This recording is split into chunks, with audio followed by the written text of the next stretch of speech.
Saturn की transit के हवाले से बात हो रही है और ये हमारी सेकंड वीडियो है सैटर्न पे। सैटर्न के जनरली इफ़ेक्ट्स देखने को क्या मिलेगा, इतना सैटर्न को लेकर जो वीडियो बनाई जा रही है कि सैटर्न पाइसिस के अंदर ट्रांजिट कर गया है और 1 डिग्री पर है इस वक्त ये, तो इतना बैड एक्सपेक्ट नहीं है सैटर्न का।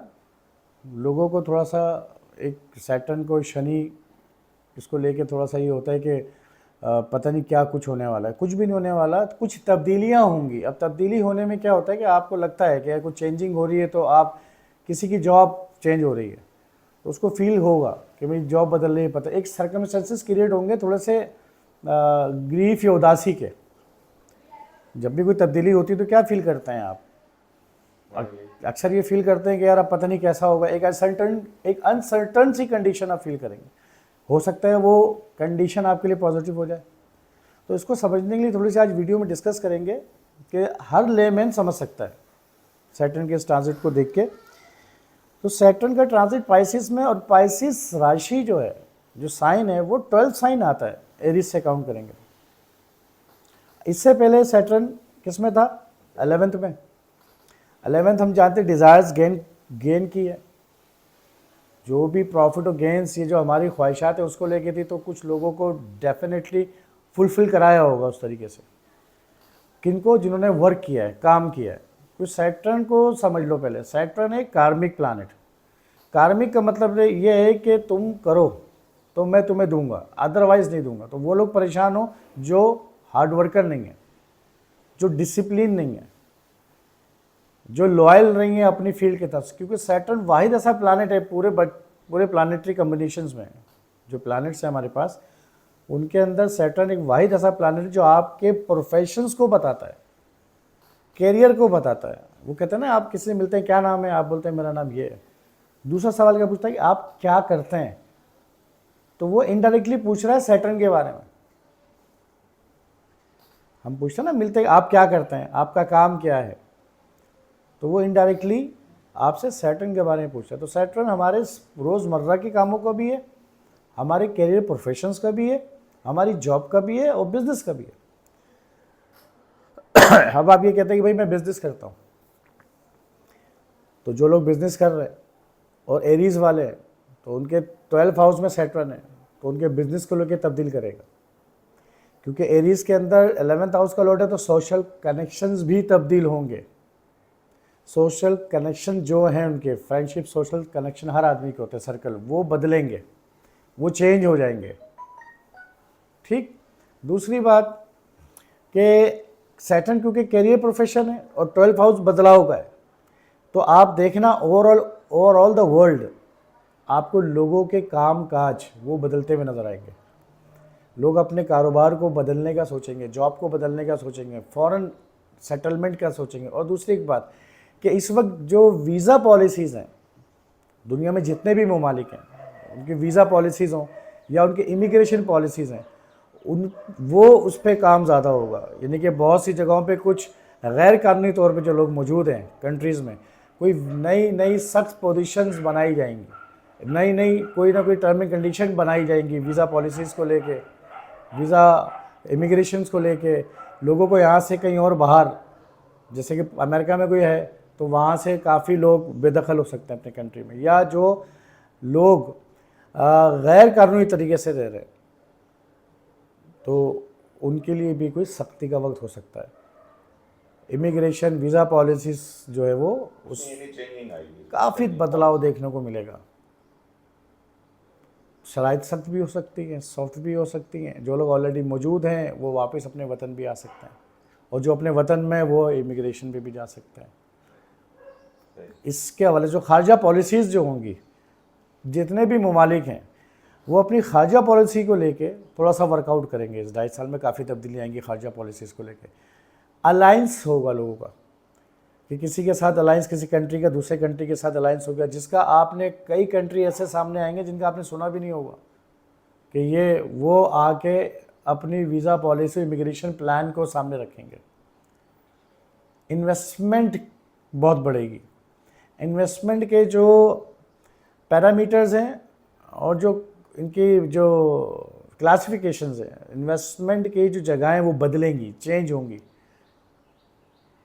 लॉसेस भी होंगे इसमें कुछ लोगों को जो अपने डिज़ायर्स को लेके चल रहे हैं, उनकी डिज़ायर्स कहीं ना कहीं लॉस हो सकती है, उनको छोड़ना पड़ेंगे अपनी डिज़ायर्स, वो हो सकता है फुलफिल भी ना हो। अब ये कंप्लीट बर्थ चार्ट को रीड करके ही पता चल सकता है, लेकिन इमिग्रेशन पॉलिसीज़, वीज़ा पॉलिसीज़ को वाज़ेह तौर पर नज़र आएगा। दूसरी बात ये, स्लीप डिसऑर्डर का बड़ा इशू चलेगा। स्लीप डिसऑर्डर यानी कि 12th हाउस नींद का है, और सैटर्न क्योंकि कहीं ना कहीं बॉन्डेज ब्लॉकेज है, ब्लॉकेज यानी कि नींद में खलल हो। क्या होगा? इरेगुलर स्लीप, जब सोना है उस वक्त नींद नहीं आ रही, और जो सोने का वक्त नहीं है वहाँ उस वक्त आपको नींद आ रही है। स्लीप डिसऑर्डर्स, नींद की प्रॉब्लम्स, नींद ना आना, नींद में खलल होना, इससे रिलेटेड लोगों को आपको ये बातें सुनने को भी मिलेंगी, और आप देखेंगे इंसोमिनिया जिसे कहते हैं कि यार रूटीन आउट हो गई है। सैटर्न रूटीन का है, 12th हाउस में तो रूटीन डिस्टर्ब हो सकती है, रूटीन चेंज होगी, तो स्ट्रिक्टली रूटीन को फॉलो रखना है। हॉस्पिटल्स की तरफ जो है वो बन भी सकते हैं, हॉस्पिटल्स, नए हॉस्पिटल भी बन सकते हैं, इन्वेस्टमेंट होगी हॉस्पिटल की साइट्स पे, हॉस्पिटल इंडस्ट्रीज को ग्रोथ मिलेगा।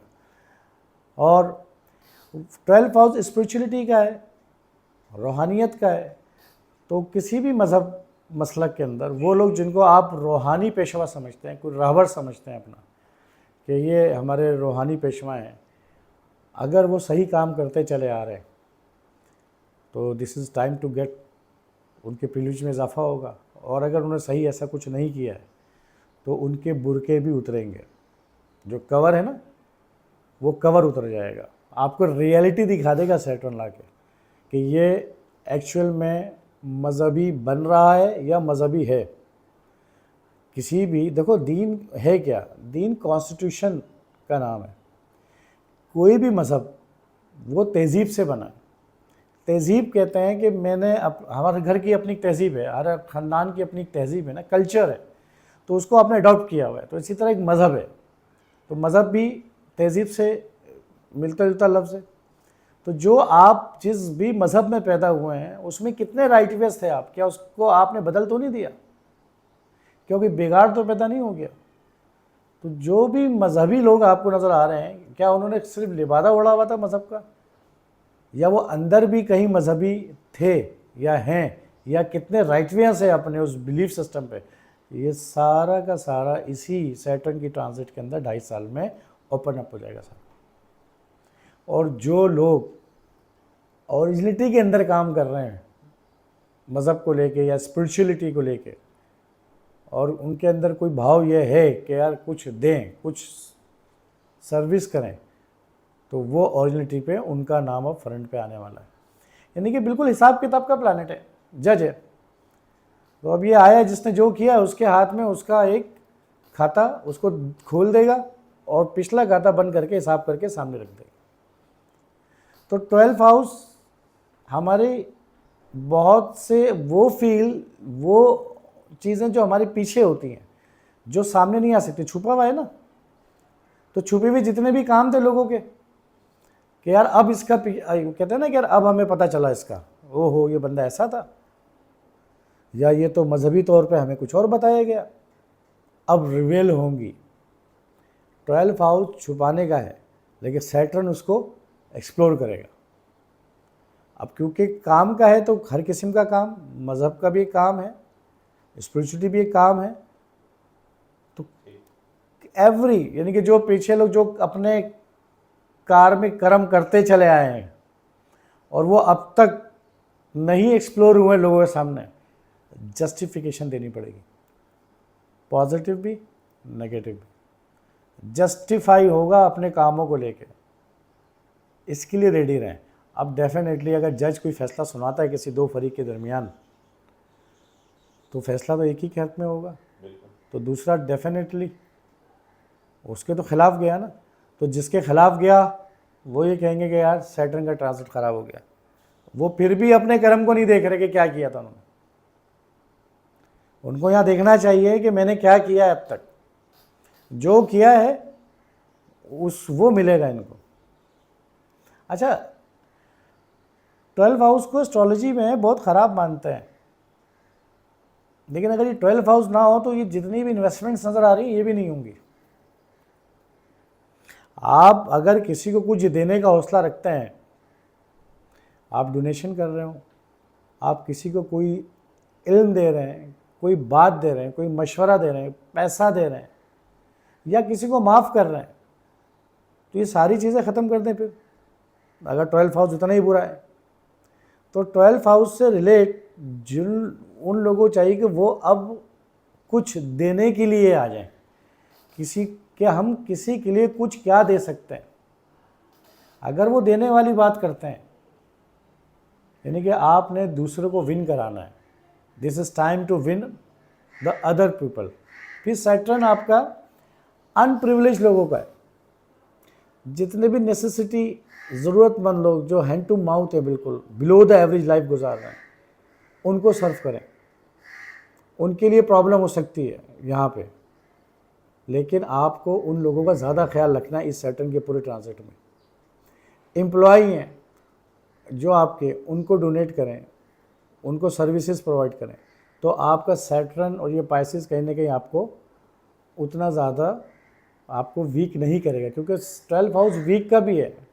अब वीक किस हवाले से? बॉडीली वीक, कमज़ोरी, फाइनेंशियली वीकनेस, रिलेशनशिप पुअर हो गए आपके, या आपको कोई ऐसे लॉस की न्यूज़ सुन लिया आपने और आप कोई न्यूज़ सुन के वीक, कमज़ोर हो जाते नहीं, यार मुझे इसने तोड़ दिया, मुझे इस बंदे ने ख़त्म कर दिया, मुझे इस लॉस ने तोड़ दिया, मुझे इस न्यूज़ ने कहीं तोड़ दिया। इस टाइप की चीज़ों में तो भी ग्रीफ आएगा, गम और उदासी आएगी ना।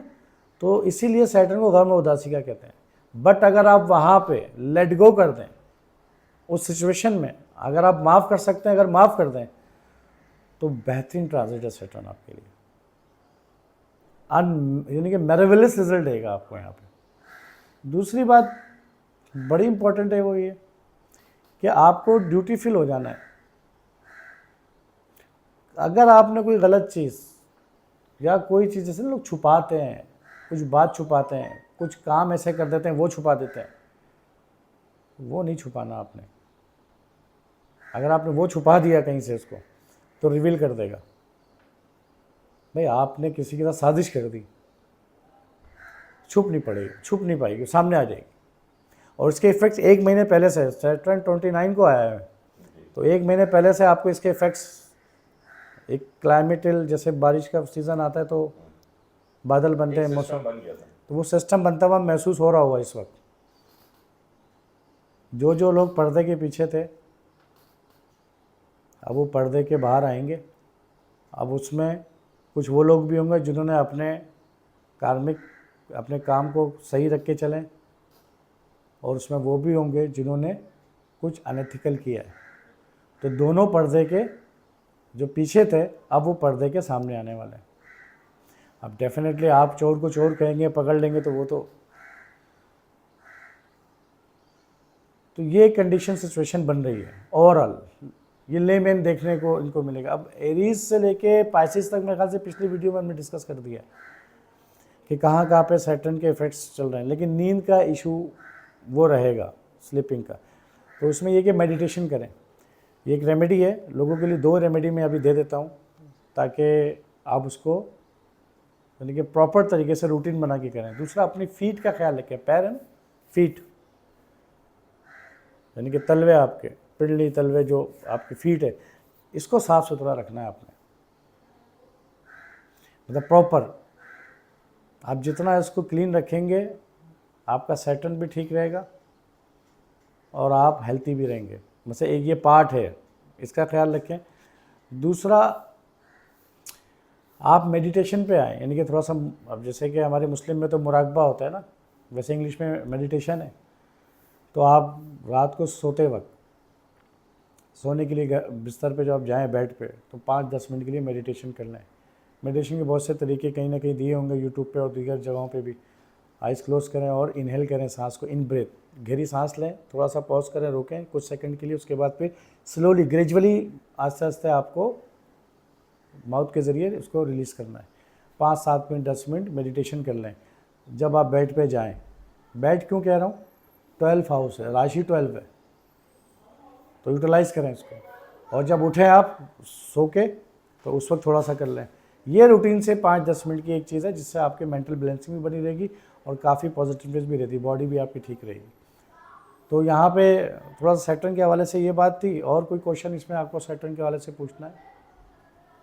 नहीं सर, सैटर्न के हवाले से तो नहीं। एक चीज़ ये है कि सैटर्न अभी 12 हाउस यानी जो ट्रांजिट किया है पाइसिस में आ रहा, तो ये लेमैन के लिए क्या होना चाहिए, जनरल एक आम आदमी के लिए? डोनेशन। अगर कोई रेमेडी ये चाहता है तो वो डोनेट जितना कर सकता है डोनेशन, डोनेशन, चैरिटी। और सबसे इम्पोर्टेंट बात, अगर किसी की कोई बात दिलो दिमाग में रखी हुई है, उसको दिलो दिमाग से निकालना है, क्योंकि ऐसे तो नज़र नहीं आती। लड़ाई हो गई, आपस में गले मिलने, एक्सक्यूज़ कर लें, वो करने के बाद भी यहाँ और यहाँ रहती है, तो वो निकाल दें जितनी जल्दी हो। मुश्किल काम है लेकिन इस पर प्रैक्टिस करें। आपको विद इन अ वीक अगर आप इस पर काम कर लेते हैं आपको रिजल्ट्स मिल जाएंगे। देखो 8 हाउस ट्रांसफॉर्मेशन का बदलाव का तो 12th हाउस भी यही है। 12th हाउस भी चेंजिंग का है, तो किस में लेकर आओगे चेंज? स्पिरिचुअल का है, किस में लेकर आओगे? स्पिरिचुअल के भी नज़र आता है। तो आप बैठ के बात कर रहे हैं या मैं किसी से बात कर रहा हूँ, तो किसी को मेरे अंदर की फील का क्या मालूम कि मेरे दिलो दिमाग में क्या चल रहा है? मैं आपके मुताबिक आपके पीछे तो बात कर लूँगा, वो आपको मालूम चल जाएगा कि इन्होंने यार पीछे फला बंदे से मेरी बात की थी, और आप तक मालूम हो जाएगी। अंदर क्या है ये कैसे मालूम चलेगा? अच्छा, मैं बात नहीं कर रहा आपके पीछे, लेकिन मैंने आपके पीछे अपने अंदर तो रखा हुआ है। वो आपके पीछे जो मैंने अपने अंदर रखा हुआ है वो 12th हाउस है। आपके पीछे अपने अंदर, मैं नहीं कर रहा किसी से शेयर, लेकिन रखा आपके पीछे ही रखा है ना अपने अंदर मैंने, तो अपने अंदर से निकाल दें। नहीं निकालेंगे ये आगे निकाल देगा, किसी के जरिए भी बता देगा। वैसे भी निकलना है तो लेमैन के लिए कि वो लेट गो से काम ले। This is the best time layman के लिए to connect with the God, connect with your spiritual. आप कनेक्ट हो जाएं। भाई किसी ने ये तो पूछा नहीं है हमारे तरह स्पिरिचुअलिटी के बारे में बताएं। लोग पूछते हैं पैसा बताएं, रिलेशनशिप बताएं, मैरिज बताएं, औलाद के बारे में बताएं। किसने पूछा कि यार हमारी स्पिरिचुअलिटी किधर है? नहीं। अब हमें जो क्लासिफाइड करते हैं एस्ट्रोलॉजी को, तो 3 बेसिक्स हैं, माइंड, बॉडी, सोल। तो सोल को देखेंगे तो 12th से देखेंगे, प्लानिट में सन को देखेंगे। सोल क्या है? आपकी तो नहीं है, किसकी है? परवदिगार की। उसके बारे में पूछा है कभी? जाना है कि इसको कैसे कनेक्ट करें? तो this is the best time to know your soul. भाई कुछ छोड़ोगे तो कुछ अटैच होगे ना वहां पे कहीं। अब आपकी सोच में, आपकी सोल में तो मुख्तलिफ लोगों की बातें और चीज़ें काम चल रहे हैं, कनेक्टिविटी कैसे बनाओगे? इनको हटाना पड़ेगा, है ना, फिर कनेक्टिविटी की। तो आपने मेडिटेशन भी कर सकते हैं कुछ ऐसी जगहों पे जाके, जो भी आप लोग के, बहुत लोग हैं यार, आप देखो तो सही, बहुत लोग हैं। जितना कर सकते हो लोगों के काम आना शुरू कर दो। एनजीओ है 11th हाउस, सोशल, उसका गेन है ये 12th हाउस। खर्च का है 12th हाउस, 11th गेन का है। जितना गेन किया है उसके बाद खर्च कर देगा आदमी। तो 11th का 2nd हाउस है ये। जितना गेन डिजायर पूरी हुई, क्या करोगे? उसको खर्च करोगे ना कहीं। तो 12th हाउस खर्चे का है, खर्चे भी बढ़ेंगे। तो खर्च करोगे तो कहाँ करोगे? अपनी ज़ात पे करोगे खाली, कुछ एक हिस्सा लोगों के लिए रखो। ये नहीं देखना कि उसको ज़रूरत है नहीं है, कौन है, क्या है, मज़हब क्या है, मसलक क्या है, डोंट केयर। तुम्हारे पास क्या है, जो तुम्हारे पास है उसको डोनेट करो। अब रेशो है 5%, 20%, 10%, कुछ भी। आप उसको चैरिटी पे लेकर आओ। अब तक जो आपने किया रखा हुआ है, ये वक्त है एक्सप्लोर करने का। ये पोटली खुलेगी, अब बिखरेगी भी। अब वो लोग जो अपने डिज़ायर्स को लेके चल रहे थे, उनको अभी मालूम चल जाएगा, और अभी कुछ ना कुछ इफेक्ट्स आ गए होंगे। अब इतनी आसानी से डिज़ायर पूरी नहीं होंगी। लेकिन टॉरस वाले, उनका पाइसिस 11th में आ गया तो उनके तो डिज़ायर्स पूरी कराएगा। अब ऐसा नहीं है, क्योंकि डिपेंड करेगा ना। लेमैन को हम कुछ तो बातें बता सकते हैं, लेकिन क्लोजली स्टडी के लिए आपको बर्थ चार्ट में देखना पड़ेगा ना कि टॉरस है, जेमिनी है, तो जेमिनी के 10th हाउस पे है ये, तो वो अपने 10th हाउस को लेके, अपने करियर को लेके, उसका करियर बनाना है तो वो फॉरेन जाए, इन्वेस्टमेंट करे। और बहुत सारे, अब पता नहीं उसके 10th कोई भी इतने सारे जेमिनी हैं, तो उसके जेमिनी में कौन सा प्लैनेट ऑलरेडी बैठा हुआ है, सैटर्न किससे मिलता हुआ जाएगा, ट्रांजिट कर रहा है तो किससे कर रहा है। फिर वो जो प्लैनेट है वो उस बर्थ चार्ट में किन किन हाउस की लॉर्डशिप लेके चल रहा है। तो कभी भी वीडियो ऐसी नहीं बनानी चाहिए कि आपने एक बात कह दी, आवाम तो आपको मालूम है कि इनोसेंट है ये, वो तो इस वीडियो को लेके अपने चार्ट पे लगाना शुरू करेंगे, यार मेरे साथ ऐसा नहीं हो रहा है, मेरे साथ ऐसा हो रहा है। मेरी यही वीडियो किसी के लिए पैनिक भी क्रिएट कर सकती है,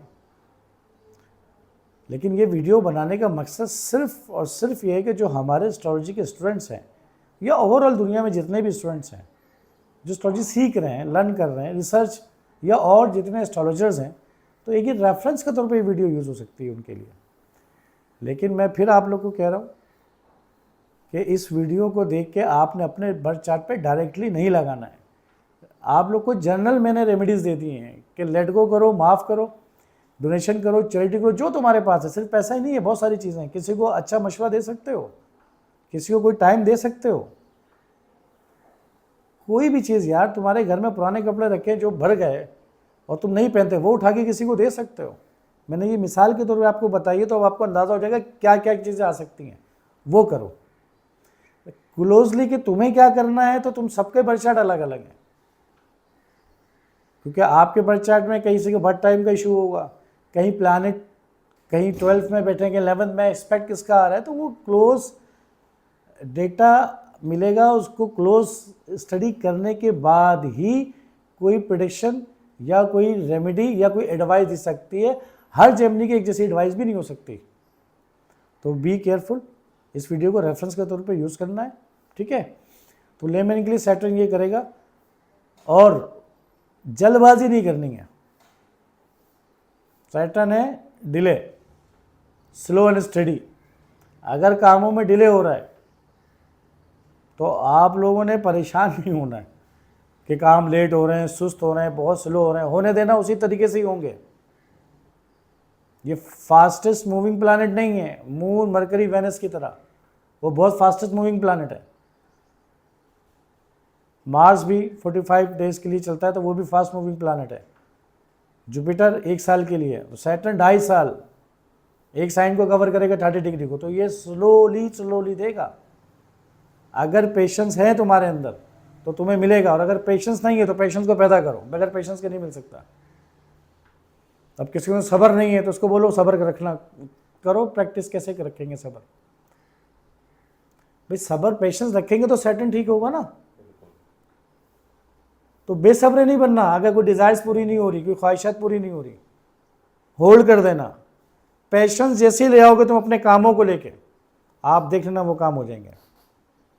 2.5 साल इस वीडियो के आखिर में कमेंट्स कर देना अगर ना हो तो, बट आपको फॉलो करना है। जैसे हमारे यहाँ अमूमन लोग कहते हैं कि सब्र का फल मीठा होता है। सैटर्न, अब ऐसा नहीं कि आप काम ही नहीं कर रहे हो, सब्र कर रहे हैं। तो लोग यहाँ ये भी समझ जाएंगे ना कि बस ठीक है, मैं शॉप मैंने ऑन कर लिया, मैं बैठ गया हूँ, तो काम करते रहें।